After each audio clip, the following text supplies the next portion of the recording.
Bienvenue dans Sensible donc puissante. Je suis Lorraine, entrepreneure hypersensible et multipassionnée. Chaque mardi, je vous propose d'explorer l'hypersensibilité comme une force de transformation.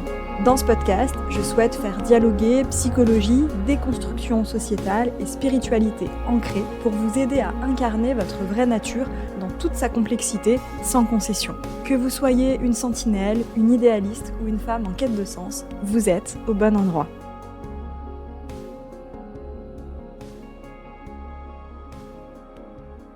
Pour le premier épisode de cette collection d'épisodes Miroir sensible, j'ai l'honneur de recevoir Audrey Langlois, une photographe hypersensible que j'adore et qui met son hypersensibilité au service de son art et des personnes qu'elle accompagne. Elle parvient à capter la beauté et la sensibilité au travers de son objectif. Bref, vous l'aurez compris, j'adore son travail, j'ai déjà travaillé avec elle et il me semblait essentiel de vous partager son parcours et son histoire autour de l'hypersensibilité. Audrey, merci pour cette invitation et bienvenue sur le podcast Sensible donc puissante. Je suis ravie de t'accueillir. Merci, je suis trop contente d'être là. Avec plaisir. Et du coup, on va commencer. Et du coup, je vais te laisser compléter ta présentation. Qu'est-ce que tu as envie de nous partager? Qui es-tu? Qui je suis? Je vais essayer de pas commencer par mon métier, même si tu l'as déjà dit. Mais globalement, je dirais que je suis une grosse kiffeuse de la vie. Je m'intéresse à tout et dans mes choix de vie, tout est drivé par le kiff. J'adore faire plein de sports, j'adore la nature, j'adore faire la fête. J'habite à Grenoble aussi, une très chouette ville. Je suis photographe pour les entrepreneurs. Je fais aussi des photos de mariage. Et globalement, je pense qu'aussi l'écologie fait beaucoup partie de ma vie. Je suis une grosse fan de prendre le train et le voyager plus lentement possible. Et voilà. Et j'ai 30 ans. Ok, très bien. Merci pour cette présentation un peu originale et presque peut-être pas exhaustive, mais quand même complète, on va dire. Et du coup, je vais commencer par une première question, puisqu'on est là pour parler d'hypersensibilité. C'est quoi, toi, ton premier rendez-vous avec l'hypersensibilité? Comment tu as découvert l'hypersensibilité et ton hypersensibilité? Et ben, je crois que ça doit remonter il y a à peu près 10 ans, je pense. J'ai du mal à me souvenir précisément du moment, mais je crois que c'est grâce à un article de blog qu'on m'avait envoyé sur l'hypersensibilité. Et du coup, en le lisant, je me suis dit, OK, ça c'est moi, OK, c'est moi, OK. Et du coup, ça avait fait c'était assez énorme, je pense, de comprendre ça et de voir un peu que je cochais énormément de cases de Mhm. l'hypersensibilité. Parce que je pensais j'ai toujours cru que j'étais un peu bizarre ou que j'étais folle. Et en fait, non, c'était que juste j'étais sensible, très sensible. Et après, je peux raconter aussi les moments où quand je l'ai découvert, j'en ai parlé à mes potes. Et en fait, c'est un moment qui nous a vachement marqué avec mes copines. C'est qu'on prenait tout le temps la voiture, parce que j'habitais à la campagne, donc on prenait tout le temps la voiture ensemble pour aller voir nos copains, parce qu'on habitait dans la même ville. Et je me souviens que dès qu'elle me racontait des potins, donc c'était elle qui conduisait, moi j'étais à côté, et dès qu'elle avait quelque chose à me raconter, elle faisait «Oh, t'es pas dit!» Et moi, à chaque fois, je sursautais tout le temps de tout ce qu'elle me disait. Et au retour, il faisait nuit, et à chaque fois, les phares dans la nuit, c'était toujours horrible, et à chaque fois, je réagissais pareil, je me disais «Oh, c'est horrible, il y a trop de lumière». Et je me souviens que c'était là où on a fait le lien. C'était un peu significatif. Ok. Et du coup, quand tu as découvert ton hypersensibilité, tu t'es dit, ah, mais c'est comme ça que s'explique en fait comment je suis depuis l'enfance. C'est quelque chose que finalement tu as senti déjà dès petite, ou en fait que tu as plus compris et conscientisé, enfin en tout cas, peut-être pas conscientisé enfant, mais vraiment pris conscience à l'âge adulte. Ou finalement, ça t'a toujours, en final, en rétrospective, tu dis en fait j'ai toujours été comme ça. Enfin, je sens que dès l'enfance, en regardant aujourd'hui des moments, tu dis bah oui, en fait, j'avais déjà des signes en fait. Ouais, en fait, je me rendais pas du tout compte que c'était de l'hypersensibilité, mais par contre, c'est sûr que oui, j'ai toujours été comme ça depuis toute petite, ça c'est clair. C'est juste que on on se rend plus compte en fait. Moi, j'avais intériorisé plein de choses de ah, je suis trop comme ci, je suis trop comme ça, et en fait, j'avais un peu mis un couvercle, euh, mais je me rendais pas compte évidemment. Quand on est enfant, je pense qu'on se rend pas Ouais. compte. Ouais, je pense qu'on peut se rendre compte qu'on est différent des autres.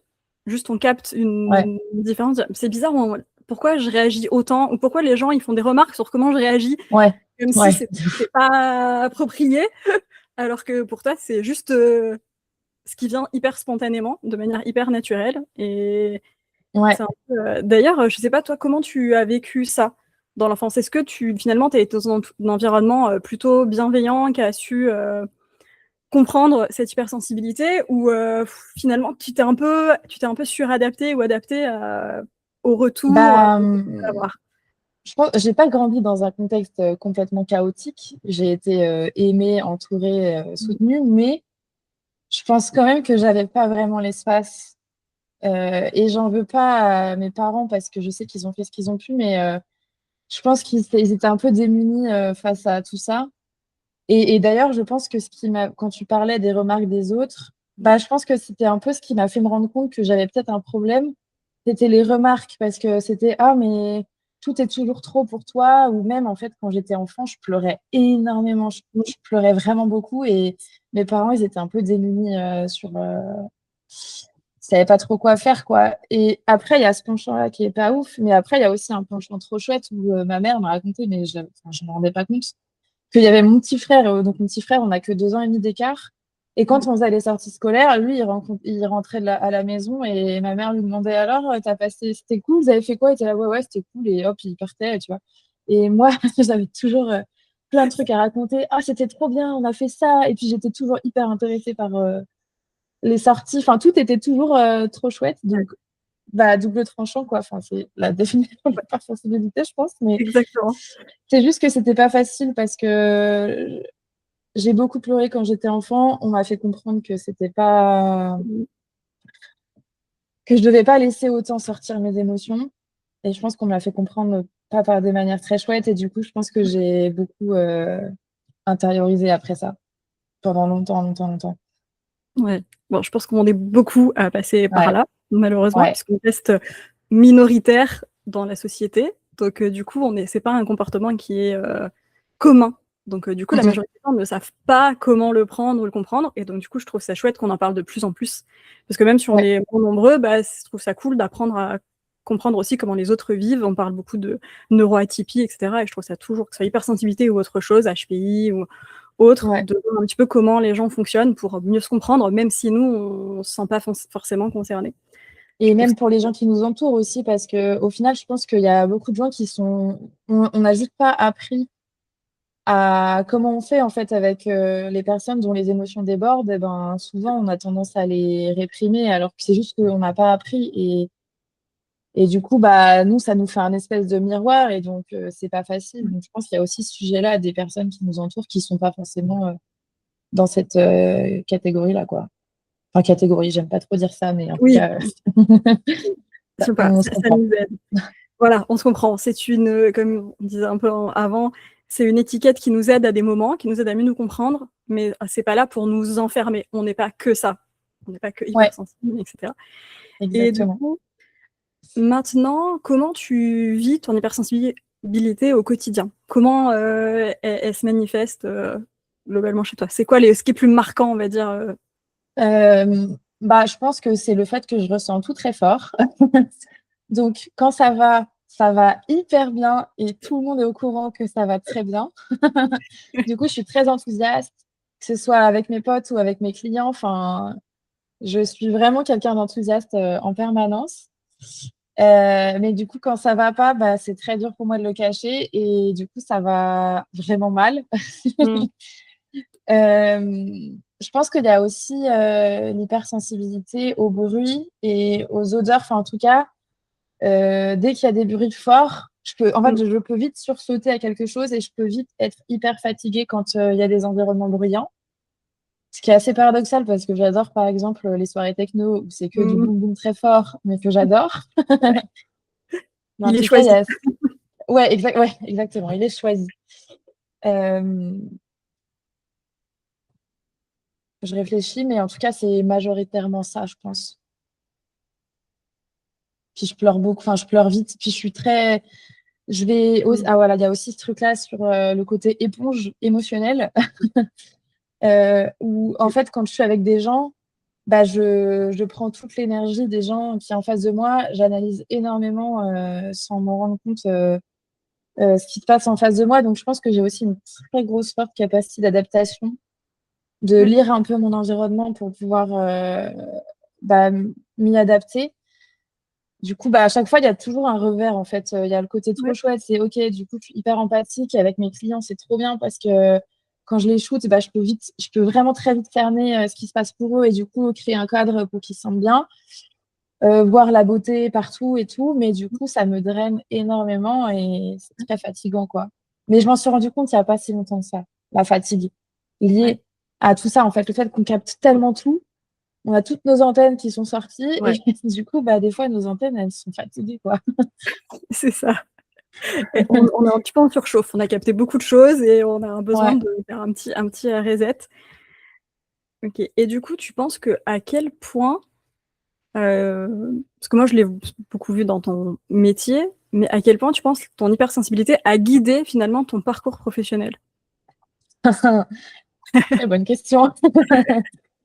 Bah, honnêtement, je pense que déjà, je pense que parce que la photo, j'en fais depuis que j'ai 14-15 ans. Mmh. J'en ai pas tout de suite fait un métier, mais en tout cas, bah, ça fait 15 ans en fait que je fais de la photo. Je pense qu'au début, ça a été un espèce de refuge Mmh. parce qu'en fait, l'appareil photo, ça met une espèce de distance entre moi et mon environnement. Mmh. Du coup, bah, je me cachais un peu derrière tout ça et puis j'ai vécu des choses pas chouettes. Enfin, tout était dur à ce moment-là pour moi. Donc, je pense que ça m'a permis un peu de remettre du calme parce que l'appareil photo, il parle pas. C'est toi qui décides. Il fait pas de bruit. Et puis, je pense que du coup, comme je me suis souvent sentie outsider, bah, du coup, avec la photo, tu as quand même un gros rôle d'observation. Donc, tu dois Mmh. observer ton environnement et tu es touché par des choses qui se passent devant toi. Donc déjà, je pense que ça, à mon avis, enfin, ça a complètement façonné. Et aujourd'hui, euh, enfin, puis je pense que tout ce qui touche à l'art, en fait, ça me rend sensible. En fait, il y a tellement de belles choses partout que, enfin, moi, je sais, je regarde en face de moi, mais Ouais. il y a tellement de belles choses partout que j'ai eu envie de le capturer. Et après, au-delà de ça, aujourd'hui, avec mes clients, bah, c'est trop cool parce que, enfin, c'est un métier de ouf. Juste, je vois la beauté et je la capture. Trop bien. Parce que c'est ce que je fais au quotidien, avec ou sans appareil photo, quoi. Ouais. Euh, et puis, il y a quand même, même si je travaille pour les gens, il y a quand même une partie où je peux m'exprimer Ouais. euh, à travers la photo, mine de rien, parce que c'est quand même une vision et un regard. Donc ouais, mais je me rendais pas compte pareil. C'est que récemment où je me rends compte à quel point ça a pu façonner mon métier.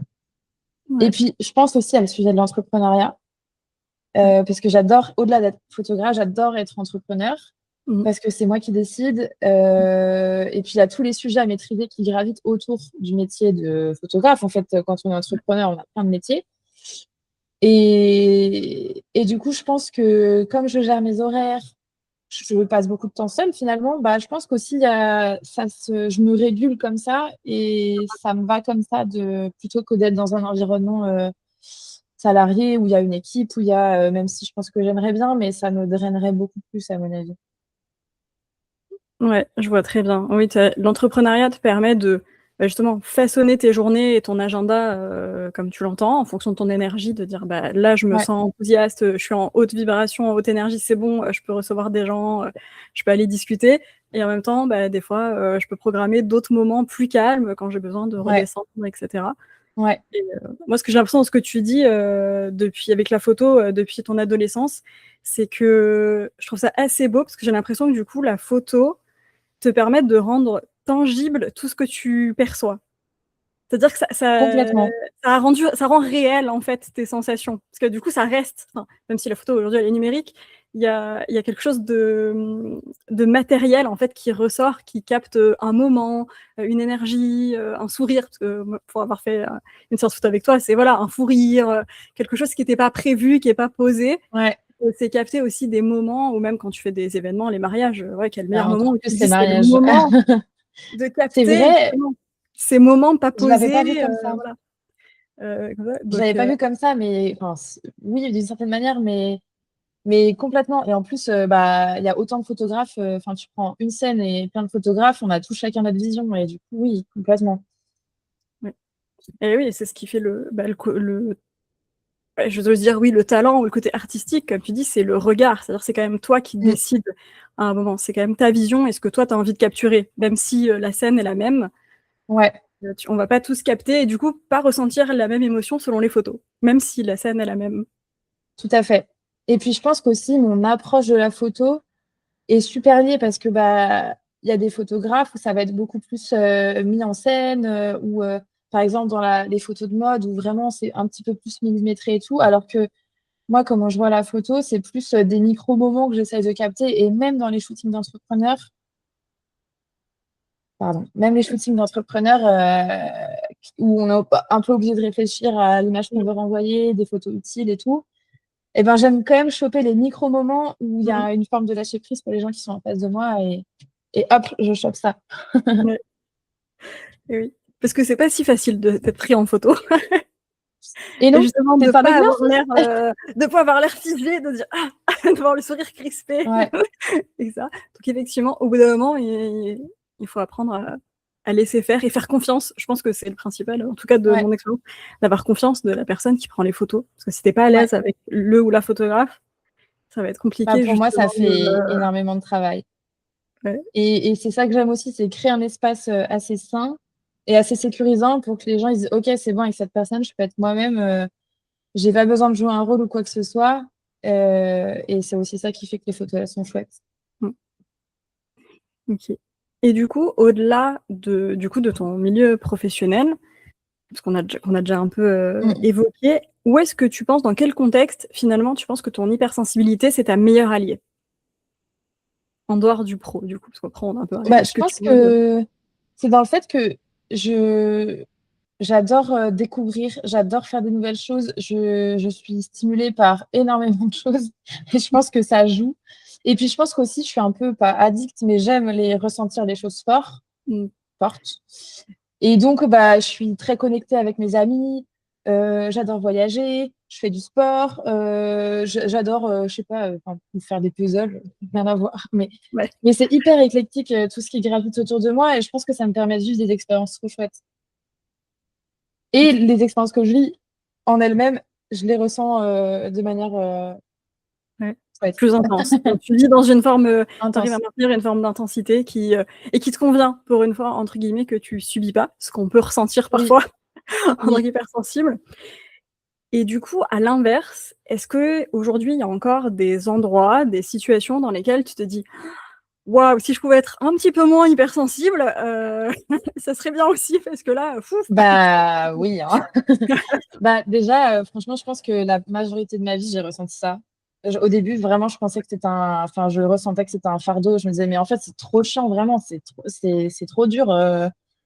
Puis même la société, elle est pas forcément façonnée pour les gens Exact. hypersensibles, quoi. Donc, c'est à nous de nous adapter. Aujourd'hui, je pense quand même que c'est un super pouvoir, mais malgré tout, il y a des fois où je suis fatiguée. En fait, quand les moments où j'ai du mal à soit poser mes limites ou soit me dire, ah oui, merde, c'est vrai que là, je vais enchaîner. Quand par exemple, je vais voir trop de monde d'affilée, Mmh. où ça va être trop intense, soit les week-ends entre potes où il y a beaucoup de monde, soit plein de shootings que j'enchaîne et que j'ai pas le temps de me recharger solo, c'est très dur. Parce que du coup, ça accentue encore plus l'hypersensibilité, mais du Mmh. coup, ça devient même. Je tolère plus rien, c'est comme si j'étais Oui. électrique, quoi. Et puis même, en fait, par exemple, là, un sujet très actuel, puisque nous sommes en canicule avec l'éco-anxiété, par exemple, je pense que là aussi, je ressens tout très fort. Mmh. Où c'est pas facile, où il y a des fois même des trucs débiles qui vont m'agacer, des bruits, et en fait, je vais péter un câble alors que, en fait, j'aurais juste pu le dire calmement. Il y a aussi des fois, quand j'atteins trop mes limites, eh ben, il y a une forme d'impulsivité qui se manifeste, et ça, c'est pas très chouette pour moi et pour les autres. Ouais. Et puis juste des fois, c'est dur, en fait, c'est fatigant des fois quand les moments de notre vie où Mmh. ça va moins bien, en fait, c'est Mmh. Ouais. dur, quoi. Ou même quand il y a des histoires avec des humains, ou que c'est plus compliqué, en fait, je me fais des scénarios dans ma tête. Enfin, Oui, voilà, c'est à double tranchant comme tout, mais ouais, c'est ça, il y a toujours deux faces à une médaille, hein. Il y a toujours le bon côté. En plus, des fois, comme tu disais dans l'exemple, on peut chercher sans le vouloir, le double tranchant, dans le sens où bah, on est curieux, on a envie de vivre des choses intenses, donc on va chercher, et puis après on se dit, ah, mince, je suis allée trop loin. En fait, là, ouais, j'ai ouais, pas envie, je suis trop fatiguée, et du coup, on profite pas forcément des moments que parfois on a choisi d'aller. Mais c'était pas le bon ouais, moment, où on a fait trop d'un coup, complètement. etc. Et donc Et on doit il y aussi. a il y a un aspect que j'ai pas mentionné, mais je pense qui est important, c'est le côté rumination mentale. Oui, c'est vrai. Euh, que je pense que je suranalyse tout. Alors, je sais pas si c'est l'hypersensibilité ou aussi d'autres traits qui sont liés à d'autres choses, quoi, Mm. mais il y a ce truc où ça va tellement vite dans ma tête, où il y a 1 milliard de pensées en même temps, et ça fuse. Et même quand je parlais de quand je suis avec des gens où du coup, bah, j'analyse tous les comportements de tout le monde. Enfin, tout va très très vite. Des fois, je me fais des films, des scénarios catastrophes. Et je pense que ça aussi, c'est pas facile des fois, parce qu'on aimerait appuyer sur un petit bouton et que notre cerveau, il s'éteigne. Ouais. Je sais pas si t'as ça toi aussi, mais Oui, et ça fait partie, hein, après on l'a pas toutes, au même niveau, mais effectivement, le fait d'avoir des pensées, alors souvent très autocritiques, parfois, mm, mm. ou de penser qu'on est responsable du comportement des autres. Dès qu'on va capter quelque chose de: Oui, «Ah mais je sens que, mon pote là ou ma pote, elle est moins bien que d'habitude, il doit se passer un truc. Qu'est-ce que j'ai fait? Est-ce que j'ai envoyé un truc? Ou tu un enfin tu vois, dès qu'il y a quelque chose qui est pas commun, et même si c'est pas dit, nous on va le sentir. Et du coup, on va se dire: «Mince, qu'est-ce que j'ai fait? Ou qu'est-ce que je peux faire pour améliorer la situation?» On a tendance à prendre, ça en responsabilité, alors que personne ne nous a complètement. rien demandé. Mais il y a un peu ce côté-là, et bon, Ouais, avec le temps, j'ai compris que c'était aussi pour nous qu'on le fait, dans le sens où, bah, en fait, comme on le ressent, on a envie d'apaiser, surtout quand c'est un truc un peu désagréable, tu as envie de dire: «Ah bon, bah, qu'est-ce que je peux faire pour que aille mieux?» Mais l'air de rien, même inconsciemment, parfois, on a conscience que ça vient pas de nous, et que du coup, oui, on a besoin de l'apaiser pour nous aider nous aussi. Pour dire, bah, il faut que oui, moi, comme je le ressens, et que ça vient me chercher, je dis, bah, il faut que je fasse quelque chose, quoi. Je peux pas rester comme ça. oui. Et c'est là qu'en général, parfois que le cerveau, il se met, moi, qu'est-ce que je peux faire? Et tata, et oui, mais peut-être s'est passé ça, mais elle m'a pas dit, mais c'est bizarre. Voilà. C'est ouvrir un tiroir dans un tiroir dans un tiroir dans un tiroir. Ouais.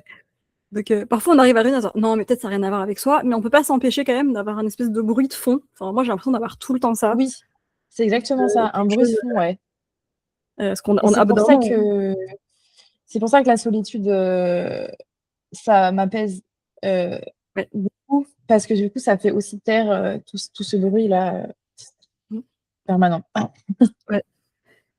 Oui, parce qu'on n'a pas assez du bruit environnant, parce qu'on vit quand même dans des mondes, dans des univers assez bruyants, surtout Oui, quand on vit en ville, même si j'adore vivre en ville, ça reste des environnements avec plein de gens, avec du bruit forcément.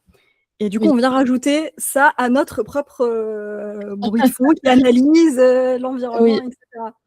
etc. Et du coup, on parlait de solitude, et ça va faire le lien avec ma prochaine question. Du coup, face à ça, qu'est-ce que toi, tu as mis en place comme routine ou rituel ou un peu méthode pour me dire, pour bah, justement mieux vivre ces aspects, on va dire, moins sympas ou plus désagréables de l'hypersensibilité? Ouais. Bah, déjà, je pense que ma routine matinale, que je ne fais pas tout le temps, mais je sais que je peux piocher dedans pour la faire, d'avoir des matins déconnectés. Enfin, en fait, je mets pas mon téléphone dans ma chambre. J'essaie de pas m'endormir avec mon téléphone et de pas me réveiller avec mon téléphone. Et de commencer le matin par, enfin, j'ai un peu des ancrages. Genre, je bois mon verre d'eau, je prends mon bouquin, je me fais à manger et après, je pioche. Soit j'écris, soit je médite, soit je danse, soit je fais du mouvement ou rien de tout ça. Mais en tout cas, je sais que c'est important de me dédier un moment comme ça le matin pour moi parce que ça me permet de commencer la journée sur assez calmement. VS être surstimulé, quoi. Mmh. Et après, je pense que je sais pas si c'est lié, mais tous les ans, j'aime bien me faire des voyages solo où je pars tout seul. Et je pense que ça m'aide à me recentrer Mmh mh. Parce que je pense que je capte tellement l'énergie de tout en permanence que ça me fait du bien de revenir à moi et donc c'est pas tous les jours, mais mais voilà. Et je pense que la nature aussi m'aide beaucoup. J'adore passer du temps en nature et ça direct, ça Mmh. calme. Ouais, OK, clairement, je vois. Ouais, je vois, en fait, c'est vrai qu'on a besoin de ces moments, bah, finalement, que ça soit le voyage solo ou les routines matinales ou ce qu'on pioche, c'est je pense on a besoin de ces moments où on fait, vraiment nos choix en pleine conscience. Où d'un coup, Oui, on a besoin d'arrêter de subir notre environnement et les bruits et les gens et comme on a tendance à suradapter, à ce qu'on capte, bah, du coup, à se dire: «Non, mais là, ouais, c'est mon moment à moi, vous me laissez tranquille» et solo ou pas d'ailleurs, mais d'avoir vraiment ces espaces de, je prends le temps quoi, juste, je choisis ce que je fais. Il y a personne qui m'impose, quoi, je suis pas captée, bah, comme tu dis, pas de téléphone le matin, donc je suis pas happée par ou un message ou une nouvelle ou une actualité qui pourrait me déclencher ou me déclencher de oui, l'anxiété ou, des réflexions et ouais. cetera et juste, choisir un moment, pour soi. Ouais, je pense qu'on Et a c'est vrai que ça fait du sens ce que tu dis, sur le choix, enfin de dire: «OK, là, je choisis de un peu je reprends le contrôle, Mmh, c'est bon, je ne fais pas que, entre des gros guillemets, parce que c'est pas le cas tout le temps, subir tout ce qu'il y a. oui, Là, je choisis de me recentrer, quoi». ouais. Ouais, c'est choisir aussi, bah, c'est se choisir en fait. Choisir de prendre Ouais, soin de soi et se dire, bah parce que même quand tu dis on choisit ses temps calmes, mais parfois on choisit aussi nos moments, intenses. Comme tu le fais, oui, tu dis: «Bah, voilà, j'aime être tranquille, mais aussi j'adore aller en festival techno et je m'éclate avec mes amis et cetera». Bah, ouais, c'est on pourrait se dire une hypersensible là-dedans, mais qu'est-ce qu'elle fait?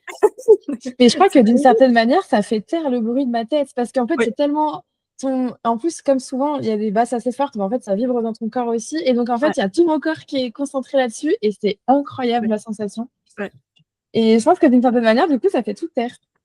Oui, en fait, je pense que ça te fait rentrer, dans une espèce de toute façon, c'est prouvé, tu entends de la musique et de la danse, ça te fait rentrer dans une espèce de transe ou presque d'un état méditatif, tu vois? Mais particulier. Juste, tu rentres Mmh dans mh. un truc, Mais oui, hyper, finalement apaisant. Alors, on pourrait croire que dans le bruit et tout, non, mais je pense qu'on réagit pas et en particulier la musique électro, je pense qu'on réagit pas du tout de la même façon. La musique électro vibre à des fréquences, enfin, les musiques, les sons vibrent à des ouais, fréquences bien spécifiques selon les musiques ouais. et moi, je sais que, bah, particulièrement, moi, j'ai beaucoup de mal avec l'électro. C'est des Ouais. musiques qui Toi, vibrent c'est en l'inverse. général ouais, moi, ça m'irrite profondément, vraiment et Ah, c'est c'est des marrant. mon copain est fan d'électro et des fois, il me fait écouter des Du coup, musiques et je lui dis: «Mais arrête, en fait, elle m'irrite». Enfin, il y a un son et j'ai écouté 30 secondes et je suis là, je lui dis: «Mais je oui, ne ça peux rentre pas». dans ton corps, en fait et Ouais, ça ça vient te me gratter, ouais, ça vient vraiment mon cerveau, il y a tout qui rentre en espèce de Ouais. vibration, mais vraiment, je sens et je dis: «Mais arrête tout de suite ça, je ne peux pas». Mais alors par contre, il y a Ah, autant c'est la marrant. musique, ouais, alors autant la musique, plein d'autres musiques fait partie de ma vie, effectivement. Je pense que la musique, c'est quelque chose qui fait partie de la vie des hypersensibles, en vrai. Ah, Je pense que c'est ouais, un vrai ancrage, bah, justement pour faire taire le bruit. Si on a le style de musique, le truc qui nous convient, je pense que c'est un vrai truc. Effectivement, je reconnais très bien ça ça arrête les pensées et on se laisse, bercer, mais par la musique, même si c'est pas forcément une ouais. musique douce et calme. C'est pas que, des bols tibétains ou, je sais pas, du Ah, ça Tibet. peut être n'importe quoi, hein, Voilà, franchement, c'est n'importe quoi, mais juste la musique nous parle, émotionnellement, dans le son, peu importe. Ça Ouais, vibre, au sens, propre du terme, hein, ça vibre à l'intérieur, le son, quoi et juste ça nous fait taire et ça nous calme, quoi. Donc du coup, c'est je rigolo, suis d'accord à 100 ouais. et c'est vrai que j'en ai pas trop parlé, mais oui, je suis super alignée avec ce que tu viens de dire et ça fait enfin, moi, j'adore, les festivals et même quand je travaille ou enfin, Mmh, c'est hyper important pour moi et pour moi, c'est pas juste vite fait de la musique, enfin, moi, j'ai des playlists, j'ai plein de playlists ouais. et j'ai une playlist, et il y a des fois quand j'ai découvert un son que j'adore, je peux l'écouter en boucle, et parce qu'en fait, c'est tellement cool. Ouais, oui. Bah, je pense que, ça me fait rebondir là-dessus. J'ai l'impression que, en tant qu'hypersensible, on a forcément un rapport particulier à l'art et quand je dis art, c'est toutes les formes d'art, la musique, le Mmh dessin, les mh. tableaux, la peinture, les films, enfin le cinéma, et cetera. J'ai l'impression que les livres, enfin j'ai l'impression qu'on va réagir alors en fait, enfin je sais pas toi, mais moi quand je lis un livre ou que je vois un film, je vis le ce Oui. que vit le héros, tu vois? Oui et Enfin, moi, c'est pour ça que je regarde pas de films d'horreur parce que c'est oui, trop. Mais Et souvent, pareil. je choisis précisément le moment où je vais regarder enfin, je vais demander, attends, c'est quel genre de film? Parce que là, si ça me met dans un état pas possible et que je dois aller me coucher après, je vais pas Ouais. dormir. C'est pas possible. Oui. Moi, c'est très, effectivement, ce que j'ai envie de regarder ou de lire est très lié à comment je me sens, à mon énergie. C'est-à-dire, ah Ouais. non, là, un truc drame où je sens que ça va venir me remuer. Non, j'ai envie de me détendre. Voilà, c'est pas le moment. Laissez-moi tranquille. Enfin, ouais, en fait, on sait que tout ce qui est artistique, ça va déclencher beaucoup d'émotions, la musique, etc. Et Ouais, que forcément, on va choisir nos moments. Ça va être un peu. oui. Là aussi, on parle de choix, du coup. C'est vrai qu'on a besoin. On est souvent. On a besoin d'arbitrer dans ce qu'on a besoin ou pas de ressentir, parce qu'avec le temps, Bah, on apprend à savoir, en fait, comment et on je va pense que réagir. si, comme, je sais pas si c'est, comment dire, si c'est chez tout le monde ou pas, mais il y a ce truc de, on est tellement appelé par un élan parfois parce qu'on va surkiffer ce truc-là ou ce truc-là.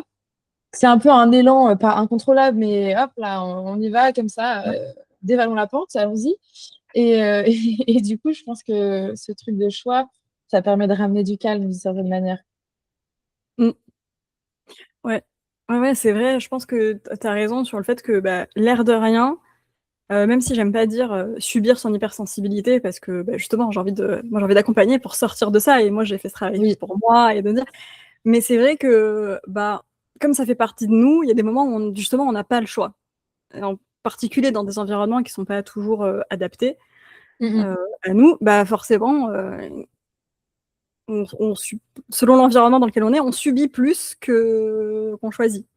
Je pense Oui. notamment aux personnes qui sont parfois salariées ou dans un environnement Mm, de travail, bah, plus en pression, plus mm. qui leur Bruyant. conviennent pas, voilà, ou brillant ou une open space ou ce genre de choses qui ne leur conviennent pas forcément. Et bah, du coup, avoir ces petits moments, là, je pense que ça me permet de parler à nos auditrices qui peut-être sont pas entrepreneurs et n'ont pas cette liberté de peut-être adapter leur emploi du temps, de se dire, Tout à bah, fait. dans ma journée, j'essaye de mettre en place des petits moments où je fais mes choix conscients, que ce soit un petit peu ma routine matinale, ou dans la journée, je fais une pause que je choisis, ou je fais un truc toute seule, ou je vais me balader, ou Ouais. je me mets une musique qui me plaît, je me renverse sur mon siège et je prends 5 minutes pour juste écouter ma musique et rien d'autre. Je pense que ça peut être des petites routines, des petits Super rituels précieux. ouais, intéressants pour justement éviter d'arriver à l'irritabilité où tu dis «Ah, Mm, il y a mm. trop, j'en peux plus!» Oui, et on sent que ça escalade. Ouais, c'est ça. J'en peux Et plus. après, tu te dis merde, j'ai été trop loin. Mais c'est clair qu'il y a plein de... Oui, c'est vrai qu'on parle beaucoup d'entrepreneuriat, mais il y a plein, plein, plein d'autres moyens de réussir quand même à avoir ces petits moments comme ça pour se retrouver, même quand on est salarié, carrément. Ok. Est-ce que tu avais, là comme ça, est-ce que tu te dis, qu'est-ce que j'ai envie de partager sur l'hypersensibilité? Est-ce que tu aurais un conseil, un mantra, quelque chose avec quoi tu voudrais que voilà, nos auditrices repartent par rapport à Et, l'hypersensibilité, par rapport à ton vécu, à ton parcours, ta leçon, enfin voilà, un peu, et ben moi, je dirais que c'est un super pouvoir. Ça y est, j'arrive à le dire. Je suis très Ouais. contente parce que ça a été le fruit d'un long chemin. Mais je pense vraiment sincèrement que l'hypersensibilité est un super pouvoir. Et je pense que le monde a besoin de gens hypersensibles et empathiques. euh, Parce que vraiment, enfin, en toute humilité, mais on est des chouettes humains. Parce qu'on ressent les choses, on voit là où ça va pas. Que ce soit, ça peut être chez d'autres humains, en politique, écologie, enfin, je pense aussi à ces sujets-là. Mm. Et je pense que les gens hypersensibles, il y a beaucoup enfin, dans les domaines, les milieux engagés, je pense à l'écologie parce que ça fait partie de mon expérience. Ouais. Et ben, j'ai passé beaucoup de temps dans ces milieux-là et on était tous quasiment hypersensibles. Et je pense que c'est parce enfin, ça nous touche encore plus. Donc, tout simplement que le monde a besoin de gens hypersensibles. Et Ouais. que si on apprend à créer un environnement qui nous défonce pas, ça Mm. peut être super. Ça peut être Et pas mal, ouais. c'est juste que le monde de manière générale n'est pas façonné pour nous. Donc c'est à nous de devoir redoubler d'efforts pour dire, OK, Mm. donc là, attends, qu'est-ce que je mets en place pour que moi, je me sente bien? Mm. Et franchement, quand ce cadre-là, il est là, c'est trop génial. Et je pense que ça nous permet d'être de chouettes humains. Ouais. Je suis d'accord, je suis d'accord. C'est pas moi qui vais te dire le contraire, hein, c'est tout le but de je veux dire, c'est presque le but de ma vie, de Oui, rendre, complètement. de rendre sa place, à la sensibilité, que la sensibilité, ça peut faire aussi de bons leaders, de leaders, féminins ou masculins. Mais moi, je m'intéresse particulièrement aux femmes parce qu'on galère un peu plus de par notre Ouais, histoire à tout à oser fait. Ouais, incarner, une forme de leadership. Mais que voilà, tu parlais d'actualité, d'écologie et effectivement, je trouve que et parfois même, je trouve que l'hypersensibilité, elle ouvre une autre porte, face au tout rationnel, au tout études scientifiques complètement. et cetera. Même si je suis très, j'écoute les études scientifiques, hein, je suis pas anti-science du tout, mais je trouve que des fois, je me dis et quand tu parles d'écologie, pour moi, ça fait énormément de sens. Je me dis: «Mais moi, pour sentir qu'il y a un truc qui va pas, j'ai pas besoin qu'on me sorte une étude. Il suffit que je Voilà. ressente et que je vois ce qui se passe pour me dire: "Il y a un truc qui est pas logique, il y a quelque chose Ouais, qui est pas cohérent"». et que Et même si ça déborde parfois mmh, sur ces sujets-là, bah, en fait, je pense que c'est grâce aussi aux gens qui débordent. ouais. Là, on parle d'engagement et de Mmh, militantisme, mais c'est aussi grâce aux gens qui débordent que ça fait changer les choses au final et qu'on a besoin de ces gens-là. Alors oui, des fois, effectivement, c'est sûr que et pour moi, les 2 vont ensemble, en fait, avec oui. les études scientifiques et la partie un petit peu moins rationnelle et plus émotionnelle, mais mais complètement. Ah oui, mais oui, effectivement, c'est vrai qu'on n'en a pas parlé pour, dans la partie, super pouvoir des émotions, mais en fait, cette intensité, là, on y touche, c'est qu'en fait, c'est aussi ce qui nous met en action.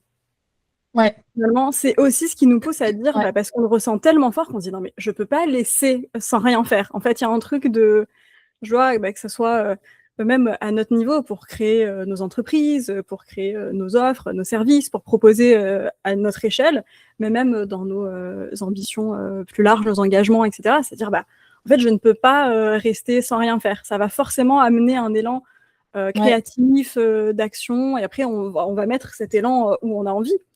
Mais, il y a quand même, oui. quelque chose, qui aide à construire et effectivement, surtout quand on veut changer les choses. Je pense qu'à un moment, je sais pas ton histoire, j'ai pas fait d'études poussées, à un moment, quand il y a eu des tournants, faudrait regarder, je suis sûre que dans le lot, il y a eu des hypersensibles qui ont dit: «Bah, non, ça c'est pas acceptable, il faut qu'on trouve un autre chemin, une autre voie, c'est pas possible». Je pense qu'à tout moment, chaque fois qu'on a eu des tournants majeurs, de considération, de l'humanité et cetera, je pense qu'il y a quelqu'un qui s'est dit, enfin même plusieurs sûrement, c'est rarement une personne, même si on aime bien personnifier les choses en général, c'est souvent plus un groupe, qui s'est dit: «Bah non», qui a eu cette même sensation et qui Je s'est dit: serais très «Bah non, il faut curieuse, qu'on change les choses, quoi».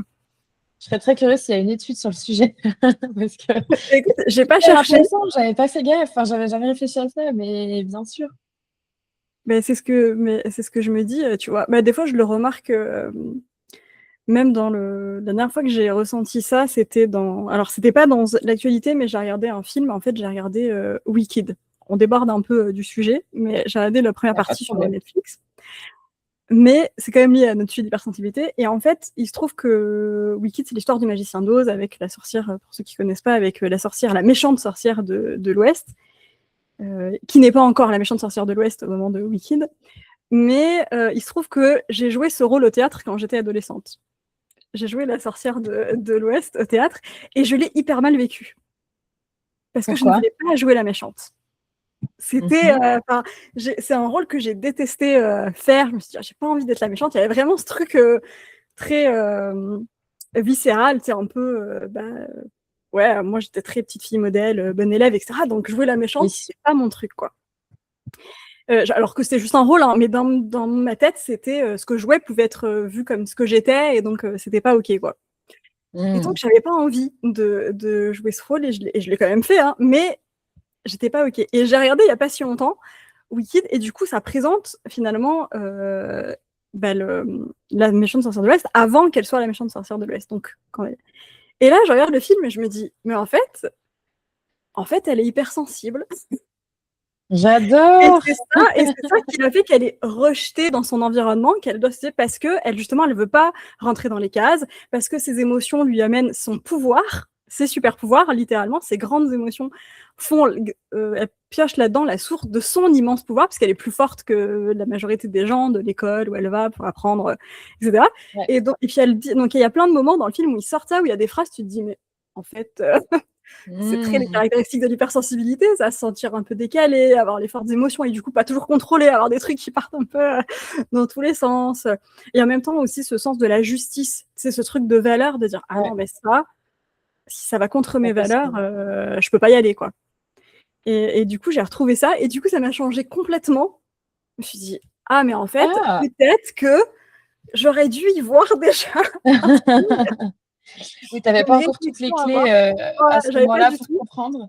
Non, j'avais pas du tout les clés. Mais du coup, ça m'a modifié mon souvenir. Tu vois, l'image que j'ai de ce souvenir, du coup, a été modifiée. Parce que du coup, je me dis, bah en fait, non, c'est super. J'ai eu le rôle, en fait, d'une jeune femme qui a pas voulu se laisser faire, qui a pas voulu rentrer dans les cases. Et oui, son hypersensibilité lui amenait des pouvoirs que les autres, dont les autres avaient peur, parce qu'elle avait de grands pouvoirs, et qu'en fait, c'était pas forcément elle la méchante dans l'histoire. Il y a beaucoup plus de points communs que ce que tu ne pensais à l'époque avec ton histoire à toi. Et c'est vrai qu'on n'a pas parlé de l'injustice, mais du sentiment d'injustice.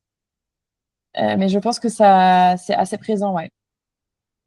Oui, ça fait partie, effectivement, ça fait partie aussi une des caractéristiques des hypersensibles, c'est qu'on a des valeurs en général assez fortes, chacune, et l'injustice est très, en général, ça on réagit dès l'enfance, en général, un truc très épidermique, très viscéral, dès qu'on a l'impression qu'il se passe un truc injuste, ça nous fait beaucoup réagir. Et en même temps, comme on en revient à ce qu'on disait, c'est qu'aussi ce qui nous met en action, et par contre, ce qui nous rend aussi très éthique avec nous-mêmes, très intègre, je pense. Alors après, on a les valeurs qu'on a, c'est pas pour dire il y a mieux, mais quand même, je trouve que, comme tu dis, on est des belles humaines, on apporte des choses chouettes, loin de nous de dire qu'on est mieux que les autres. Non, c'est vraiment pas le cas. Enfin, c'est pas le cas, c'est pas l'objectif de dire ça, quoi. Non, mais quand même, remettons au cas où il y aurait des gens qui pourraient penser qu'on est en train de dire que les hypersensibles sont bien mieux que les autres. Non, on est juste différents et on apporte notre pierre à l'édifice comme tout le monde. Voilà. Mais on est utile, arrêtez de nous mettre de côté. Et puis, je pense qu'aussi, il y a ce truc de recherche d'alignement.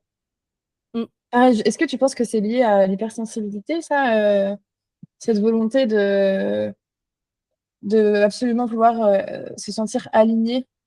Après, ça, c'est un peu un symptôme de toute la génération, mais... Oui, j'allais le dire. Alors, je pense que ça touche plein de monde, mais effectivement, j'ai envie de dire, est-ce que les hypersensibles n'ont pas été peut-être les pionniers, les premiers à le sentir là-dedans? Parce que justement, comme on a ces valeurs profondes, en fait, on a une éthique. Je pense qu'on a besoin d'une écologie et d'une éthique personnelle, qui est peut-être où on va être moins dans la capacité à faire des compromis et des concessions. Oui. Sachant que en général, en tout cas, moi, ça a été le cas pour moi, j'ai l'impression un peu pour toi, c'est-à-dire que dans l'enfance ou au début de l'adolescence, début de vie d'adulte, on a fait beaucoup de concessions et de compromissions pour rentrer dans les cases. Oui. Et du coup, à un moment, on s'est tellement tordu dans tous les sens pour essayer de faire rentrer une étoile dans un rond, quoi, ou dans un carré, qu'on s'est dit, à un moment, il y a tout qui a voulu sortir. Et donc, forcément, une fois qu'on prend conscience de ça, qu'il y a eu ce shift-là, c'est hyper compliqué de nous faire rentrer, quoi, d'accepter de nous reformater, quoi. Malheureusement, il y a quand même une forme de souffrance aussi en tout cas, moi, c'était mon cas. J'ai beaucoup souffert de tout ça, donc je pense qu'on ne veut plus du tout retourner dans cet état-là. Et donc, ça devient un peu un driver de se dire, bon, là, du coup, je vais faire des choix alignés et qui font sens pour pas retomber là-dedans, quoi. Oui, exactement. Donc, je sais pas si c'est un symptôme générationnel ou si c'est lié aux hypersensibles, mais je pense qu'en tout cas, on a un terrain qui fait qu'à un moment, il y a des chances selon notre environnement. Alors, je pense que ça peut jouer, surtout si l'environnement dans lequel on a grandi, c'est-à-dire que si on t'a eu beaucoup d'espace pour exprimer ton hypersensibilité, que ça a toujours été OK, je pense que tu vas faire ça naturellement tout le temps, choisir des choix alignés, tu vas moins, entre guillemets, te poser de questions. Alors que si tu as eu un environnement à l'école, tes parents, la famille, l'entourage, qui t'a un peu opprimé, c'est un très grand mot, mais un peu oppressé de non, t'es trop, mais t'es trop sensible, mais oh là là, mais il faut t'endurcir, forcément, tu t'es enfermé Et donc, du coup, tu t'es privé, en fait, d'accéder à ton pouvoir, à ta puissance Oui, personnelle. c'est exactement Et ça. et donc une fois que tu as commencé à le découvrir, tu pas du tout envie de le renfermer, quoi. En fait, c'est très humain, je pense, comme caractère. C'est-à-dire qu'une fois que tu as commencé à rayonner, à t'expandre, tu pas du tout envie qu'on te refoute, dans une case ou dans une boîte ou enfin, peu importe, quoi. Tu as envie de rester libre et de rayonner à ta façon et de t'exprimer, quoi. Ça me fait penser aussi à un sujet, bon après c'est peut-être, le moment de conclure, je ne sais pas, mais il y a un sujet où en fait quand j'ai découvert l'existence de l'hypersensibilité, que j'ai fait plein de liens avec moi et tout, j'ai eu une phase où comment dire? Je justifiais tout sous je disais tout le temps: «Oui, mais c'est parce que je suis hypersensible. Oui, mais c'est» et en fait, je pense qu'il y a un aspect enfin, c'est trop intéressant de passer par là, mais je pense que je suis contente aussi aujourd'hui de m'en être un peu détachée, pour pas tout le temps mettre, toujours, cette étiquette-là. Mmh mh. Heu et je pense qu'il y a un équilibre à trouver et je pense que c'est normal de passer par cette phase-là, Ouais. où en fait il y a un peu que ça, dans notre environnement. Là, je m'en suis carrément détachée ces dernières années et là, c'est revenu un peu dans ma vie, ces derniers mois où je me suis dit: «Ah mais oui, c'est vrai en fait, n'oublions pas que je Ouais. suis, faite de ce bois-là». Ouais. En petit rappel, en petit reminder de: «Ah oui, attention quand même, c'est vrai que voilà, tout s'explique» Mmh mh. et je voulais partager ça parce que je sais pas si tu es passée par là, mais c'est intéressant, je pense. Oui, effectivement, c'est un super sujet et effectivement, moi, j'en parle aussi, parfois, dans mes accompagnements ou même dans le podcast, je crois. Mais effectivement, l'hypersensibilité, c'est un outil de compréhension de soi. Ça, en fait, c'est un éclairage, c'est quelque chose qui nous aide, en particulier à aller dans des moments où on est en souffrance, où on sait plus qui on est, où justement on s'est tellement suradapté qu'on a du mal à se comprendre et à se connaître, où on a l'impression d'être étrange, bizarre, pas adapté, tous les qualificatifs que vous voulez dessus. Et en fait, mettre ce nom-là, ça nous apaise en disant: «OK, en fait, je suis juste différente, je suis juste pas comme tout le monde, même si je suis pas seule, parce qu'on n'est pas seul, mais je suis différente. Mais je suis pas anormale, il y a un truc comme ça de donc ça rassure et au début, on a besoin, de ça pour s'accepter soi, en fait, pour s'autoriser Oui, à être soi, pour oui, s'autoriser, s'aimer soi et oui. cetera. Donc on a besoin de ça, ça fait partie de notre développement, même si moi, c'est une étiquette que j'ai longtemps refusée. C'est-à-dire Mmh. que j'avais pas parce que justement c'est arrivé en fait ce mot-là pour moi même si en fait j'ai toujours cru que je savais que j'étais sensible, mais je j'osais pas trop dire hypersensibilité, je voyais pas trop. Tu vois? Je me considérais pas forcément comme hypersensible, mais ça c'est parce que j'étais devenue une experte dans le comment dire? Dans L'adaptation? l'étouffement des émotions. Donc Oui. moi même quand je vais très mal, je peux être très douée pour que personne ne voit que ça va pas. Mmh mh. Donc moi j'avais bien travaillé sur l'armure, tout va bien à l'extérieur. Je suis zen, je maîtrise, voilà. Donc Hein, même hein. si à l'intérieur c'était le chaos, à l'extérieur, everything is fine. Donc j'ai développé ce mécanisme-là, donc forcément j'avais étouffé et ça c'était ma normalité, en fait. Du coup, j'avais pas senti que j'avais autant d'émotions que ça. Bon, la vie fait que, au bout d'un moment, trop d'émotions étouffées, il y a un moment où ça va pas. Cocotte minute. Voilà, donc là, il a fallu me dire: «Ah oui, peut-être qu'en fait, effectivement». Mais en même temps, comme c'est arrivé à ce moment-là, j'avais pas envie de me remettre dans une case parce que justement, j'étais à ce moment où je dis: «J'en ai marre de suivre tout ce qu'on me dit, je veux être moi, qui Ouais. je suis», tout ça. Donc forcément, comme c'est arrivé à ce moment-là, j'ai dit: j'ai pas trop envie» et en même temps, c'est quand j'ai accepté, comme toi, tu dis: «OK, mais si, en fait, faut pas oublier qui je suis, quoi. Ouais. Même si j'ai pas envie que ce soit une case, je suis comme ça et ça fait partie de mon fonctionnement Mmh et mh. il va bien falloir que je fasse avec parce que j'ai déjà essayé de lutter Ouais. contre. On a bien vu que ça allait pas, donc on va arrêter». C'est un peu Et une boussole quand même. c'est ça et en fait, c'est vrai que tu prends conscience de ce que ça t'apporte, de que ça a un lien avec ta boussole personnelle, avec ton pouvoir personnel, ta souveraineté personnelle et que, tu en as besoin. Mais à l'inverse, comme tu dis, c'est pas une excuse. Mais ça, c'est pour tous les outils, d'ailleurs, un conseil que vous pouvez utiliser pour mieux vous connaître. Que vous Mmh. ayez par, l'astro, le MBTI, une psy, n'importe quel test de personnalité, ou vous êtes HPI, neuroatypique, ce que vous voulez. Si ça vous fait du bien, OK, mais ne vous laissez, s'il vous plaît, jamais enfermer dans un adjectif ou une case. On est multiples. On est bien plus que ça, ouais. Voilà, on est bien plus que ça. On est multiples, polarisés, on peut être tout et son contraire parce qu'on a différentes phases de vie, on évolue et on n'est pas fait pour rester les mêmes tout le temps. Tout à Moi, j'ai fait. l'impression qu'on revient à soi. Moi, j'ai l'impression que tout notre chemin, c'est de revenir à soi au fur et à mesure et qu'on enlève à chaque fois des couches. C'est vrai. Ça a rebuté depuis l'enfance. Moi, c'est la sensation C'est la que j'ai. sensation que j'ai aussi. Plutôt, je passe du temps à enlever des couches et à revenir à ce que je suis profondément plutôt qu'à changer à l'extérieur, à rajouter. J'ai l'impression que je suis plutôt en train d'enlever pour revenir à moi. Et l'hypersensibilité fait partie de moi à l'intérieur. Pour tous, c'est une partie intégrante. Mais je ne suis pas que ça. Tu n'es pas que ça. Vous qui nous écoutez, vous n'êtes pas que des femmes hypersensibles. Vous êtes plein de choses. Vous avez le droit d'explorer plein de choses. Donc oui, ça vous sert pour mieux vous comprendre, pour essayer que votre entourage vous comprenne mieux aussi, parce qu'on l'a vu, dans les relations, c'est pas forcément évident quand on fonctionne différemment. Mais par contre, ça doit jamais, qu'est-ce que soit, moi c'est le cas aussi quand j'utilise la numérologie, tu sais, quand chacun a ses nombres, son art personnel.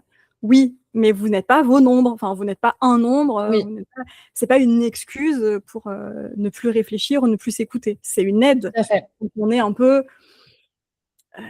perdu, que justement on veut se retrouver ou qu'on a un croisement des chemins dans sa vie, ça nous donne des aiguilles, ça nous aide, mais la vraie boussole, elle est intérieure. Hein. C'est la seule personne qui sait. Phrase, ouais.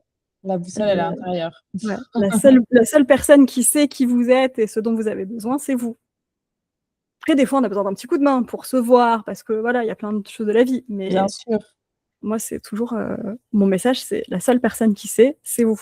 Moi, je vous aide, je suis votre guide, votre mentor, votre coach, selon ce que vous avez besoin, mais moi, je ne sais pas ce qui est bon pour vous.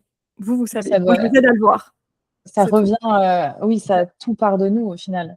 On en revient à nous à la fin, ouais. C'est ça. Eh bien, écoute, ça me semble être un beau message de conclusion. Oui, je suis d'accord avec toi. De dire, voilà, tout part de vous et vous n'êtes pas que hypersensible. Ça fait partie de vous, mais vous n'êtes pas que ça. Loin de là. C'est une boussole, une belle boussole. Voilà, votre boussole intérieure. Donc, écoutez-la. Connectez-vous à elle. Et puis, écoute, merci Audrey pour cet échange.